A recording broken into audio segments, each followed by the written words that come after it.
The greatest benefactor of the Zionist movement in its initial years was the very well-known person known as the great benefactor, Baron Edmond de Rothschild of Paris. But he was not always a Zionist. Somebody won him over to the cause of Zionism and precipitated this enormous support of the original Moshavot in the Zionist movement, without which, who knows if there would be the success of the Zionist endeavor in the state of Israel today.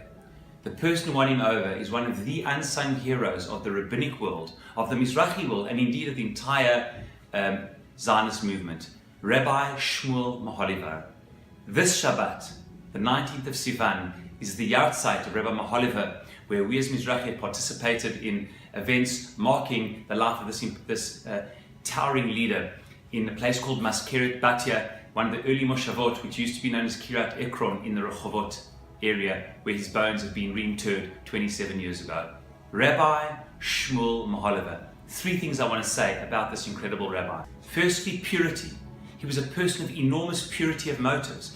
The elderly rabbi met the young baron, who would see dozens of people often on a daily basis, yet somehow his passion for his cause, his purity of motives, he's describing to the baron the needs of the Jewish people now to save many from Europe, bring them back to the land of Israel, and begin resettling the land, won over the baron. He was a person of enormous purity and dedication to his cause.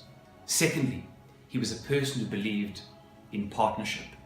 The Chovevei Zion movement, which preceded the World Zionist Organization from 1882 until 1897 and folded itself into Herzl's World Zionist Organization, was led mainly by secular people, Dr. Leo Pinsker. And yet the president, the chairman was Dr. Pinsker. The president was none other than Rabbi Shmuel Mohilever. And the two of them worked, despite many differences of opinion, in incredible synchronicity and together, because Rabbi Mohilever believed, before it became popular, and against much opposition, that if you want to achieve something, you have to work in partnership, even if you have differences of opinion. And he was prepared to be part of the Zionist movement, Chovevei Zion, bringing so much purity and holiness to this wonderful endeavor.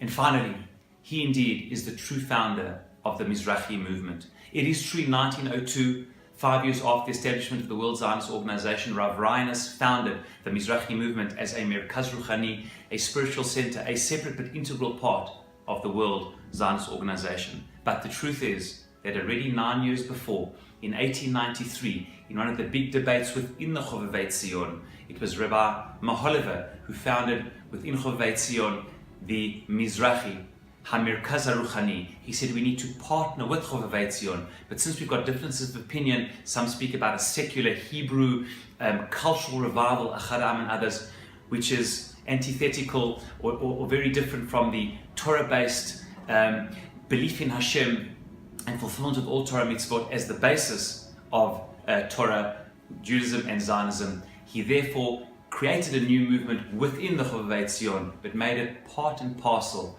of the movement, which would be the very foundation of exactly what Rabbi Ryanus would do almost 10 years later in the World Zionist movement. So yes, one of the great leaders, not only of the Mizrahi movement, but of Klal Yisrael, who passed away a year after the founding of the World Zionist Organization and laid the foundations for purity of cause, self-sacrifice for a mission, working in partnership, is remembered today. And Bezrat Hashem, may his legacy, as we look back to the past, form for us and all of us a sense of inspiration to continue blazing trails of partnership, influence and purity in all we do for Klal Yisrael in general, our communities, and for the state of Israel. Shabbat Shalom.